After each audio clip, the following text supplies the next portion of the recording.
아브라함이 그 아침에 일찍이 일어나 여호와의 앞에 섰던 곳에 이르러 소돔과 고모라와 그 온들을 향하여 눈을 들어 연기가 옹기점 연기같이 치미름을 보았더라. 하나님이 들의 성들을 멸하실 때 곧 롯에 거하는 성을 엎으실 때에 아브라함을 생각하사 롯을 그 엎으시는 중에서 내어 보내셨더라. 롯이 소알에 거하기를 두려워하여 두 딸과 함께 소알에서 나와 산에 올라 거하되 그 두 딸과 함께 굴에 거하였더니 큰 딸이 작은 딸에게 이르되 우리 아버지는 늙으셨고 이 땅에는 세상의 도리를 좋아 우리의 배필될 사람이 없으니 우리가 우리 아버지에게 술을 마시우고 동침하여 우리와 아버지로 말미암아 인종을 전하자 하고 그 밤에 그들이 아비에게 술을 마시우고 큰 딸이 들어가서 그 아비와 동침하니라. 그러자 그 아비는 그 딸의 눕고 일어나는 것을 깨닫지 못하였더라. 이튿날에 큰 딸이 작은 딸에게 이르되 어제 밤에는 내가 우리 아버지와 동침하였으니 오늘 밤에도 우리가 아버지에게 술을 마시우고 네가 들어가 동침하고 우리가 아버지로 말미암아 인종을 전하자 하고 이 밤에도 그들이 아비에게 술을 마시우고 작은 딸이 일어나 아비와 동침하니라. 그러나 아비는 그 딸의 눕고 일어나는 것을 깨닫지 못하였더라. 롯의 두 딸이 아비로 말미암아 잉태하고 큰 딸은 아들을 낳아 이름을 모압이라 하였으니 오늘날 모압 족속의 조상이요 작은 딸도 아들을 낳아 이름을 베남미라 하였으니 오늘날 암몬 족속의 조상이었더라. 아브라함이 거기서 남방으로 이사하여 가데스와 술 사이 그랄에 우거하며 그 아내 사라를 자기 누이라 하였으므로 그랄 왕 아비멜렉이 보내어 사라를 취하였더니 그 밤에 하나님이 아비멜렉에게 현몽하시고 그에게 이르시되 네가 취한 이 여인을 인하여 네가 죽으리니 그가 남의 아내임이니라. 아비멜렉이 그 여인을 가까이 아니한 고로 그가 대답하되 주여 주께서 의로운 백성도 멸하시나이까. 그가 나더러 이는 내 누이라고 하지 아니하였나이까. 그 여인도 그는 내 오라비라 하였사오니 나는 온전한 마음과 깨끗한 손으로 이렇게 하였나이다.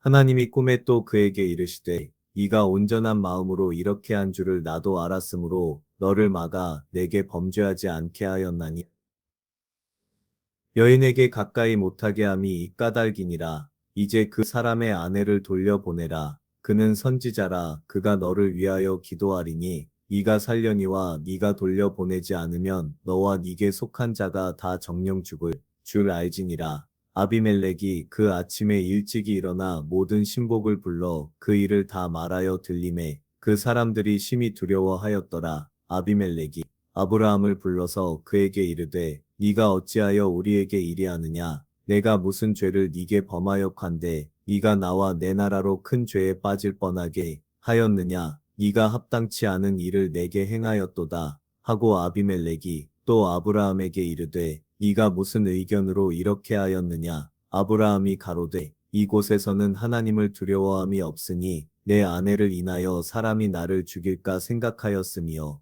또 그는 실로 나의 이복 누이로서 내 처가 되었음이니라. 하나님이 나로 내 아비 집을 떠나 두루 다니게 하실 때에 내가 아내에게 말하기를 이후로 우리의 가는 곳마다 그대는 나를 그대의 오라비라 하라. 이것이 그대가 내게 베풀 은혜라 하였었노라. 아비멜렉이 양과 소와 노비를 취하여 아브라함에게 주고 그 아내 사라도 그에게 돌려 보내고 아브라함이 소돔과 고모라가 멸망하는 장면을 눈으로 바라보면서도 하나님은 그의 친척 롯을 구원하심을 기억하게 됩니다. 그 구원의 순간에도 롯은 두려움에 사로잡혀 남은 땅을 떠나 산으로 피하고 결국 두 딸과 함께 고단한 선택을 하게 됩니다. 그들은 아버지 앞에서 절망을 느끼며 스스로의 생존을 위해 부끄러운 일을 저지르고 그 결과 모압과 암몬이라는 두 민족이 시작됩니다. 인간의 연약함과 절박함이 어떤 길로 우리를 이끌 수 있는지를 보여주는 사례입니다. 다음으로 아브라함이 남방으로 옮겨 거라에 머물면서 사라를 누이라고 속한 이야기가 또 다시 이어집니다. 그때 아비멜렉 왕은 사라를 데려가려 했지만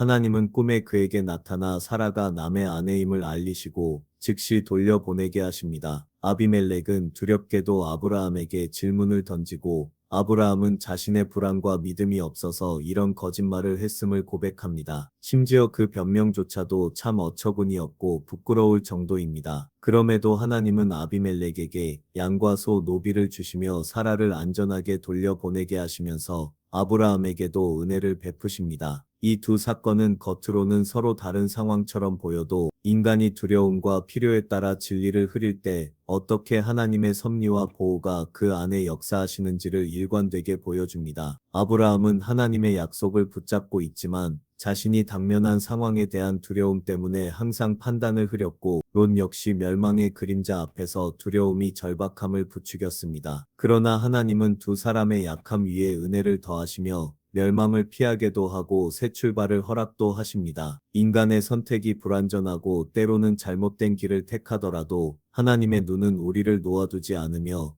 회복과 새로운 시작을 예비하십니다. 우리 삶에서도 비슷한 순간이 찾아옵니다. 가정이나 직장, 인간관계 속에서 두려움이 우리를 이끌 때 우리는 진실을 숨기거나 편법을 택하려는 유혹을 마주합니다. 그때마다 하나님의 마음을 떠올리고 두려움보다 신뢰를 선택해야 합니다. 또한 남에게 피해를 주는 선택을 할 때 그 선택이 가져올 결과를 생각하고 회개와 진실을 통해 관계를 바로 세우는 것이 필요합니다. 하나님은 우리에게 옳은 길을 비추시며 우리가 실수를 고백하고 회복하려 할 때 은혜의 손을 내밉니다. 오늘의 이야기를 통해 우리 각자는 두려움 속에서도 하나님의 약속을 붙들고 진실과 신뢰를 삶의 기준으로 삼아야 함을 깨달아야 합니다. 이제 다 함께 기도하겠습니다. 전능하신 하나님 아버지, 우리의 연약함과 두려움 속에서도 언제나 우리를 돌보시고 구원하심에 감사드립니다. 우리에게 진리를 말할 용기와 믿음의 눈을 허락하여 주시고 삶의 길에서 편법 대신 하나님의 뜻을 따르게 하소서. 오늘 우리에게 주신 은혜를 기억하며